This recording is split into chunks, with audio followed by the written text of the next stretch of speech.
Toronto. A script-defying NBA Finals continued Monday night when the Golden State Warriors welcomed Kevin Durant back from a month-long absence, watched in horror as he re-injured himself after a storybook start and then still managed to keep this championship series going. Durant lasted only 12 minutes in his comeback before suffering what would be revealed later as an Achilles injury, but the Warriors pulled themselves together after his emotional departure and dug out a 106-105 victory over the Toronto Raptors to fend off elimination in Game 5. The Golden State win narrowed Toronto's series lead to 3-2 and prevented the Raptors, in front of an expectant sellout crowd, from clinching the first championship in the franchise's 24-year history. Yet the Warriors, given the severity of Durant's injury, could scarcely celebrate. A magnetic resonance imaging exam is scheduled for Tuesday, but fears of a full rupture had Bob Myers, Golden State's president of basketball operations, fighting back tears as he updated Durant's status at the post-game news conference. "I don't believe there's anybody to blame, but I understand in this world, and if you have to, you can blame me," Myers said. Durant had been sidelined by a strained right calf sustained May 8 in Golden State's second-round series with the Houston Rockets. Said Warriors coach Steve Kerr, "I just told the team I don't know what to say, because on the one hand I'm so proud of them, just the amazing heart and grit that they showed, and on the other hand I'm just devastated for Kevin. So it's a bizarre feeling that we all have right now, an incredible win and a horrible loss at the same time." Kawhi Leonard scored 10 of his 26 points in a stunning fourth-quarter flurry that erased the last of Golden State's 14-point lead and appeared to put the Raptors on the verge of the title in crunch time. But late three-pointers from Stephen Curry and Klay Thompson, combined with a crucial defensive stop on Toronto's final possession when Draymond Green blocked Kyle Lowry's corner three-point attempt, enabled Golden State to escape with an improbable victory. The Warriors survived by making 23 pointers as a team, second most in an NBA Finals game. Curry had a game-high 31 points, Thompson added 26 and Green, 10 points, 10 rebounds and 8 assists, flirted with a triple-double. In addition, DeMarcus Cousins, who didn't play Monday until Durant went down, helped fill the void with a much-needed 14 points and 6 rebounds. Yet there was grave concern about Durant's injury from the moment it happened. He left the arena on crutches in the third quarter with his right foot in a walking boot, a stunning scene given that Durant is expected to hit the marketplace in 3 weeks as one of the most coveted free agents in league history. For him to put his health on the line to come back and compete at the highest level, he's one of the best to ever do it, and we were trying to win this for him, Thompson said. After getting through a practice session on Sunday and pre-game evaluations on Monday, Durant duly sank his first 2 three-pointers and scored 11 points in the opening quarter. His shot looked pure.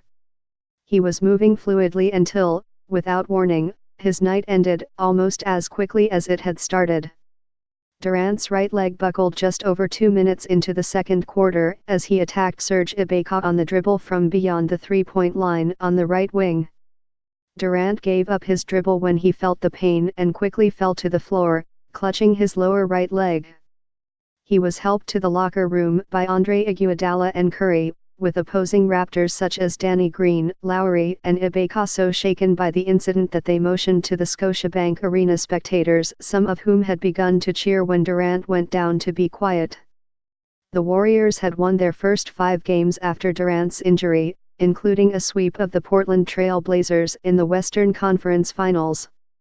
But they lost 3 of the first 4 in this series, with Toronto to fall into a deficit that has historically been fatal in the finals. In 34 previous best-of-7 finals, teams that took a 3-1 lead ended up winning the title 33 times, Golden State being the lone exception when it lost to the LeBron James-led Cleveland Cavaliers in 2016. The Warriors' win on Monday sends the series back to Oakland, California, for Game 6 on Thursday night.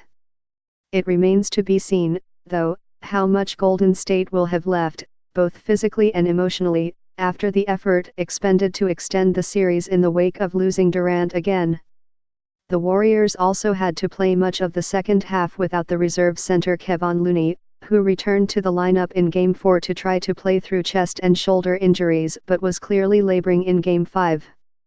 In anticipation of a championship, some of the Raptors' most rabid fans began camping out for access to the watch party space next to the arena known as Jurassic Park on Sunday morning, more than 24 hours before Monday's tip-off. But the nationwide celebration that awaited the Raptors, if they had won Game 5 and finished the series on home soil, has been put on hold. The New York Times reported last week that the Warriors entered the finals loosely targeting Game 5 as the earliest Durant could play.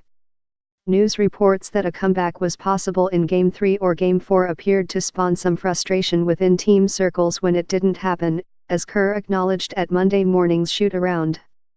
But Myers said it was a collaborative decision to allow Durant to return after consultations with multiple doctors and multiple MRIs. "We felt good about the process," Myers said. "The manner in which Durant went down will undoubtedly raise questions about whether he was rushed back too soon in response to external pressure to play through his injury given the stakes on the game's biggest stage." In an Instagram post after the game, Durant wrote that he was hurting deep in the soul right now but insisted that seeing my brothers get this win had infused him with new life. How the Warriors won Game 5, as reported by Benjamin Hoffman in New York. A 9-0 run has Golden State back up, 106-103 with 56 seconds remaining. Klay Thompson hit 2 3-pointers and Stephen Curry hit 1, and the Warriors managed to laugh off a very questionable call in which DeMarcus Cousins was called for offensive interference on a putback that did not appear on replays to be above the cylinder when he dunked it back in.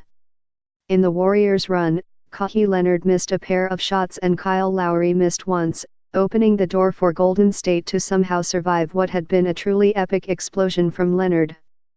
Kawhi Leonard absolutely took over the game. After starting 0 of 4 from three-point range, he hit a three-pointer to give Toronto its first lead of the second half and ended up going on a personal 10-2 run against the Warriors, putting his team up, 103-97. Leonard is up to 26 points and 12 rebounds. The run included 2 huge three-pointers from Leonard, and other than a nice hook shot from Draymond Green, the dominance has been almost entirely unanswered with Stephen Curry missing a pair of contested three-pointers. The Raptors took a timeout with 3:05 remaining and the finals seemingly in their hands if they can simply close out a Warriors team that is down 2 key players after having started the game at full health. The Warriors were forced to take another timeout, with Steve Kerr furious on the sideline, after Kawhi Leonard appeared to get away with a travel on a pass to Norm Powell for a wide-open dunk. Regardless of Kerr's anger, the dunk got the Raptors to 95-93 with 5:34 remaining, with this game seeming very winnable for Toronto. Shortly before the Powell dunk, Draymond Green had gotten Golden State's lead back to 4 points with a three-pointer that got him to 8 points, 11 rebounds and 7 assists for the game. He has not asserted himself much in terms of scoring, and he's still carrying 4 fouls, but his hitting a shot could open up some space on ensuing possessions for his team's other shooters. Leonard, meanwhile, is still having a rough shooting night, going 5 of 18 from the field and 0 of 4 from three-point range, but he has 16 points and 10 rebounds and has shown repeatedly that he can outmuscle Golden State's small lineup under the basket. With Kevon Looney out for the remainder of the game after re-injuring his chest, that strength advantage is huge. Stephen Curry and Draymond Green were on the bench to start the fourth as was Kawhi Leonard, but Golden State, using a lineup with very little shooting, fought to a 6-6 stalemate in those minutes, with Quinn Cook hitting a three-pointer on one possession and assisting on a Jordan Bell layup.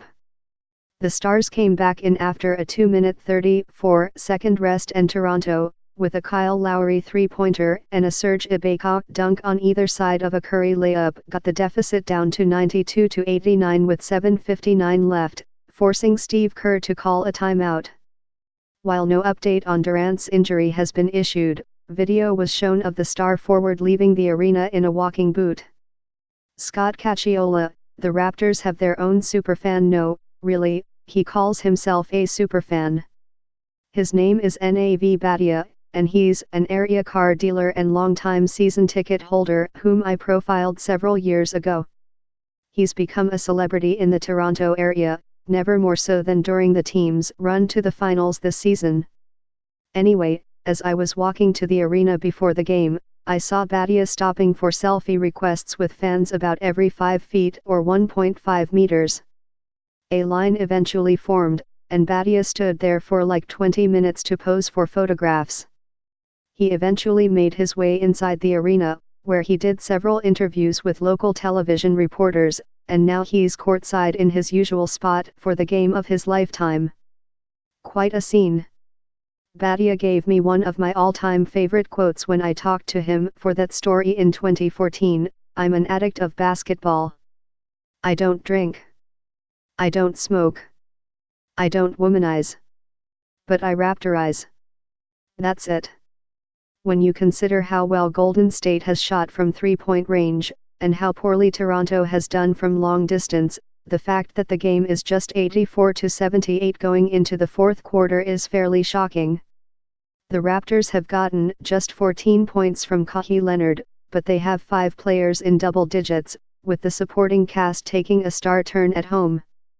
Marc Gasol, as he has so many times since being traded from Memphis, has proved to be a tough interior presence, and has 17 points and 7 rebounds. The Warriors, shooting 15 of 32 from three-point range, are led by Stephen Curry's 26 points, but he has slowed down considerably in the second half, buoyed some by Klay Thompson, who has 20, and DeMarcus Cousins, who has 13. The Raptors have already had a few big runs in this game, and one more could get them a lead in a game that they have no business winning, with their star playing below his typical standards and the team shooting just 20.8% on three-point attempts. The Warriors now have 12 minutes to hang on to a 6-point lead to keep their season going. Golden State has repeatedly run its lead to double digits, but the Raptors are proving feisty. A 10-0 run that included a pair of three-pointers from Fred VanVleet kept them in the game, and Golden State called a timeout, up 82-75 with 2:12 left in the quarter. Klay Thompson is up to 20 points and DeMarcus Cousins is at 11 in support of Stephen Curry, who has 26. But Golden State has also gotten key minutes from Kevon Looney, a rugged center playing his way through a chest injury that was expected to keep him out for the remainder of the finals. He has been grimacing up and down the court, but that has not stopped him from banging with Toronto's bigs under the basket and even drawing a key foul from Kyle Lowry, Lowry's 4th of the game. Lowry and Marc Gasol, who have struggled with foul trouble in this series, are both up to 4 for the game, and VanVleet has 3. Down the stretch that could be vital information. Golden State is off to a 13-7 start to the half and is now up 75-63 with 7 o'clock left in the third quarter. Stephen Curry hit another three-pointer, getting him to 26 points, and Klay Thompson also connected from distance. The Warriors are 14 of 26 from three-point range, while Toronto is just 3 of 18. Kevin Durant being out for the remainder of this game is a huge blow to the Warriors, and his availability for the remainder of the series, if Golden State wins tonight, should be in doubt, but right now the rest of the team seems to be rallying together to take advantage of a night in which the Raptors are truly struggling with their shooting. Kevin Durant is out for the remainder of the game with what the team has described as a right lower leg injury. He will have an MRI tomorrow. Toronto needed a run at the end of the second quarter to get things close, and they got one, getting Golden State's lead down to just 1 point with 43.3 seconds remaining. But a Stephen Curry three-pointer and a Kevon Looney putback had the Warriors' lead back to 62-56 as the quarter ended. Golden State has been undeniably sloppy since Kevin Durant left the game following the re-injury of his right calf, but the Warriors have managed to outscore the Raptors by a point since the injury.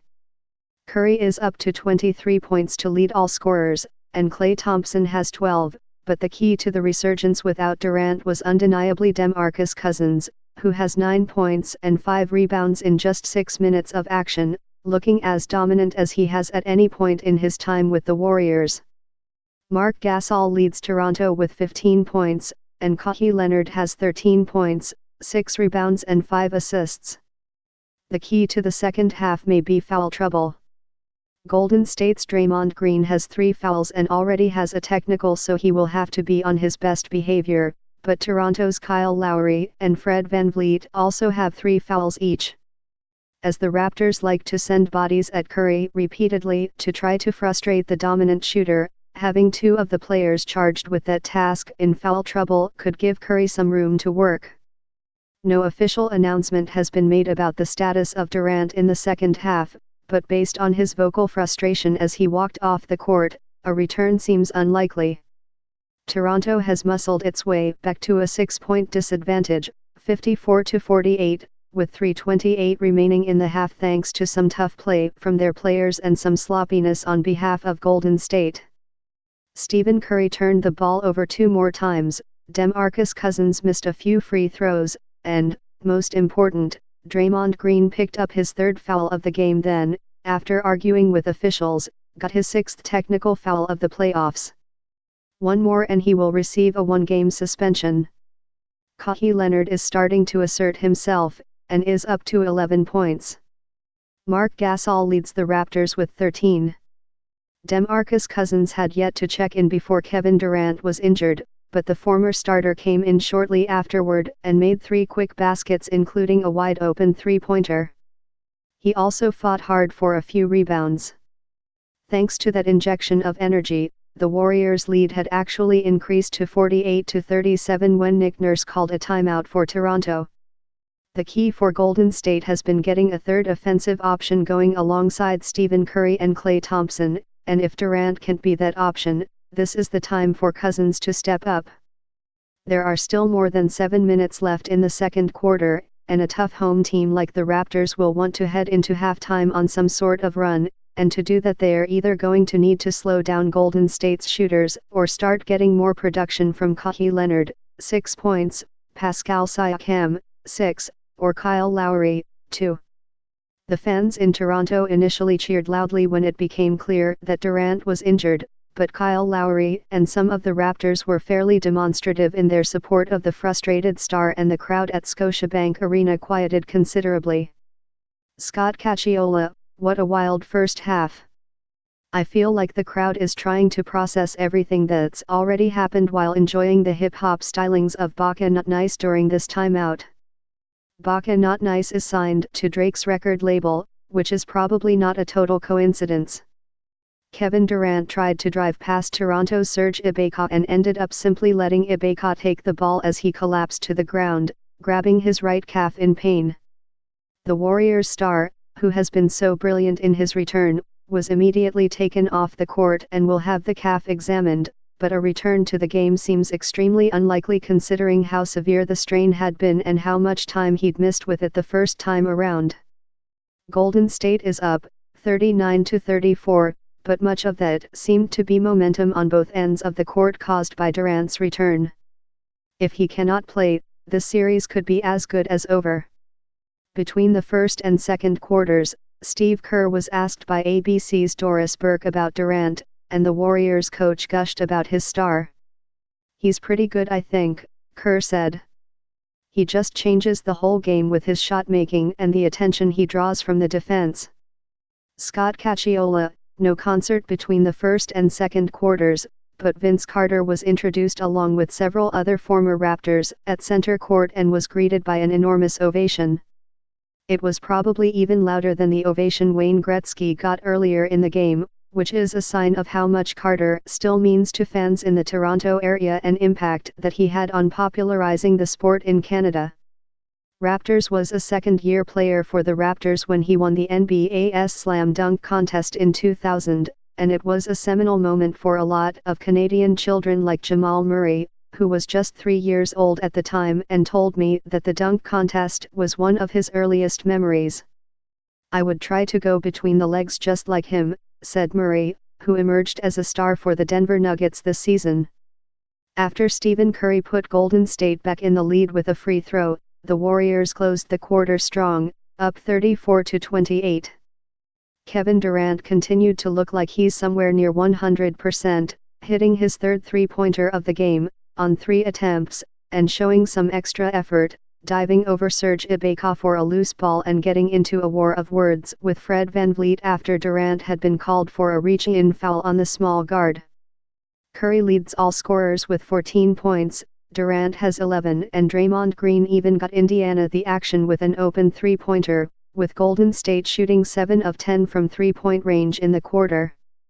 The Raptors, meanwhile, are just 1 of 6 from three-point range, with Marc Gasol anchoring them with 10 points as Kawhi Leonard has been a bit out of sorts, shooting 2 of 6 for 6 points.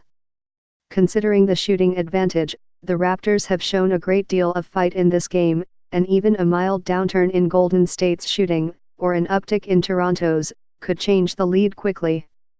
With an incredible 9-0 run, the Raptors were able to take a 21-19 lead and were up 23-21 when Fred VanVleet fouled Stephen Curry when Curry was in the act of shooting a three-pointer.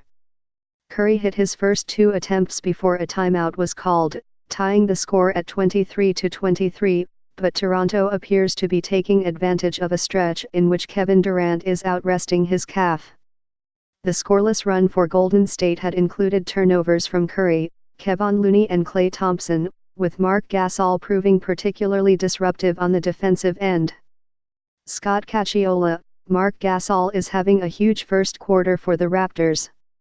And what a coincidence, I wrote a story for today's paper about how Memphis might be the Raptors' greatest base of support outside of Canada, all because of Gasol and the successful years he spent with the Grizzlies. Fans in Memphis still adore him. Scott Cacciola, one of the interesting things about playoff games is that the timeouts seem almost endless, and we can thank the league's television broadcast partner for that. At previous games, the Raptors have trotted out local rappers for miniature concerts during timeouts. Which is crazy. But there you go. During the first timeout tonight, the team's game operations crew unfurled an enormous flag that covered nearly the entire court. It read, "Noise." I don't really think this crowd needs to be reminded to make noise, but the Raptors aren't taking any chances. Meanwhile, Warriors coach Steve Kerr is leaving Klay Thompson in with 2 fouls. Kerr trusts him a great deal not to pick up a third. It was a quick start for the Warriors' offense, with Stephen Curry hitting a three-pointer on the team's first possession and Kevin Durant connecting twice from 3 in the first 3 minutes. Things have clicked offensively, with Golden State hitting 7 of its first 9 shots, including all 5 attempts from three-point range, but the Raptors have hardly wilted. After Klay Thompson fouled Marc Gasol with 7:11 left in the first, putting Gasol on the line for 2 shots, the Warriors were only leading 19-12. Thus far Durant has not appeared limited in his movements, and his presence seems to have relaxed the rest of the team.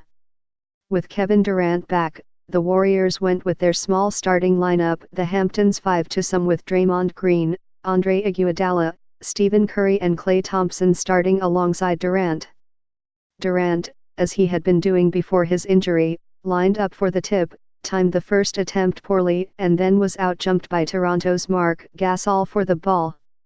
And with that, Game 5, a game that could decide the series, is underway. Scott Cacciola, pre-game news conferences tend to be state affairs, free of insight. Coaches don't want to give anything away, and that seems especially true in the NBA Finals when the stakes are so high. But Raptors coach Nick Nurse is an unconventional guy with an unconventional background and an unconventional approach, and he doesn't mind sharing now and then. Such was the case before the Raptors headed to Oakland for Games 3 and 4, when Nurse essentially said that he was hoping his team could return to Toronto with the series tied at 2 games apiece.